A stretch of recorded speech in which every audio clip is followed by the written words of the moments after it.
What's going on, guys? Welcome back to Steve Does Stuff. Today we're doing remote start stuff.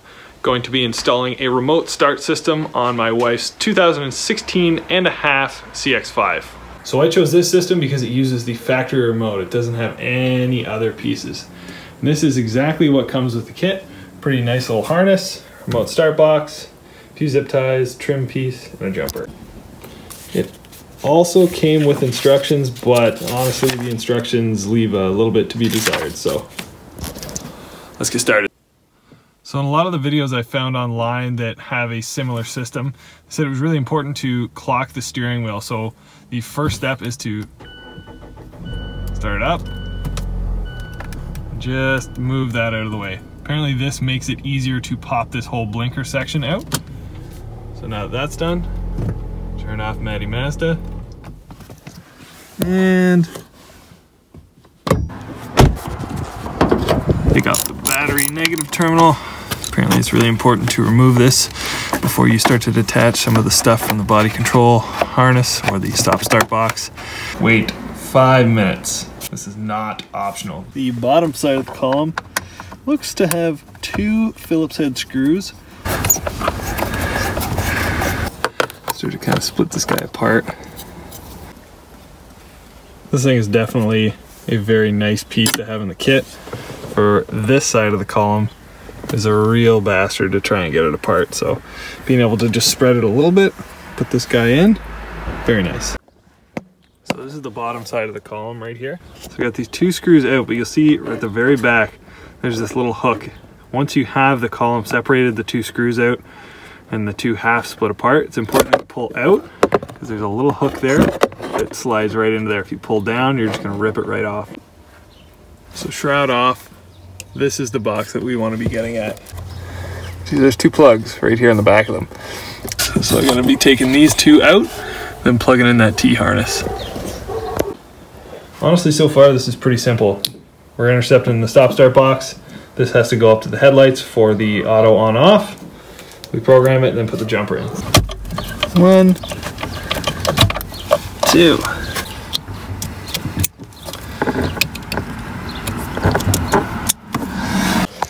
So that's what that intercept looks like.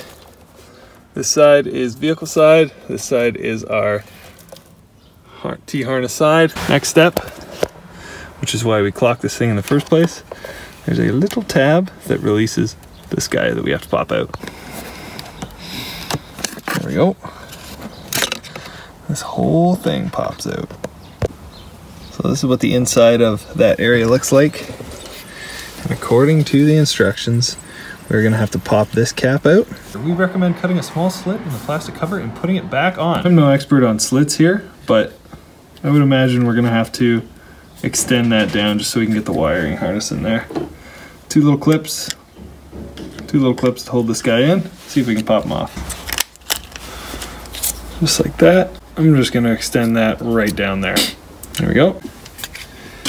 Now that we have our new and improved cap with the slit, we need to pop this piece out. Perfect.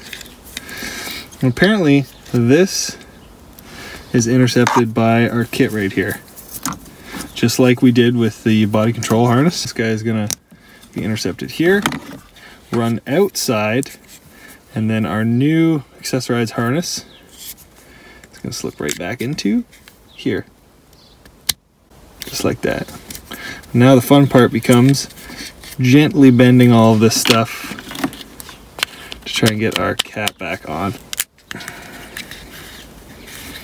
There's no doubt about it, that's in there. So that's what it looks like. I really felt bad kind of crushing these guys in, but that's what it says to do. You do not want to put this back on the inside there, only because there's pieces of the column right in there. You see that little black part that's on the very bottom of the silver cylinder.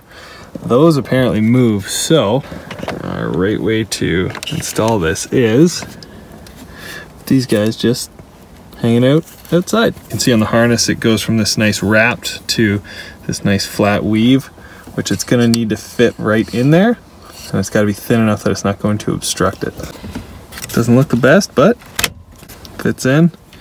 We're just going to tuck this guy under here. All right, so pretty sure we have everything together. So everything is together, just not put back in place. Now we need to reconnect the battery and apparently go through the module programming sequence.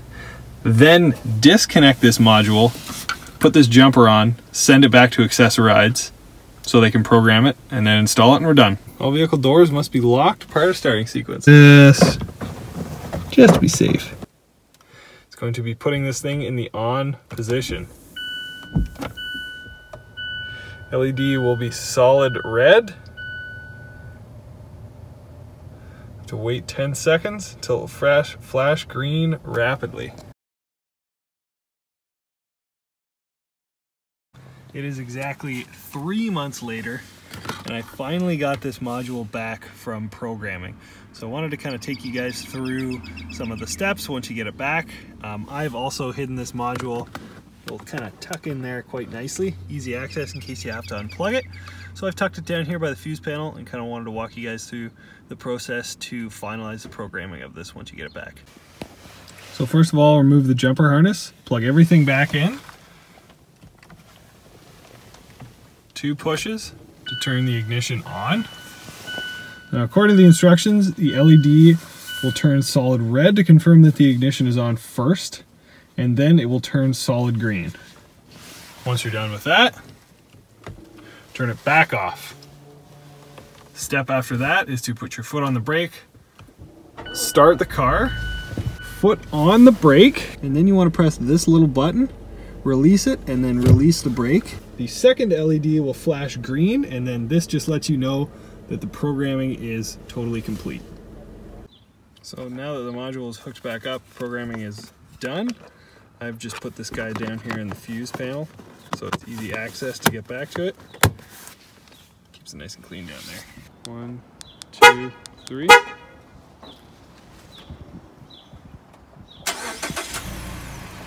Starts up. Unlock it. And the takeover is simply just put your foot on the brake. See, everything kind of lights up here. No need to push the start button. And we're driving. So that's really going to do it for this episode of Steve Does Stuff. I hope this can help you guys in some way, shape, or form. Thanks very much for watching. See you in the next one.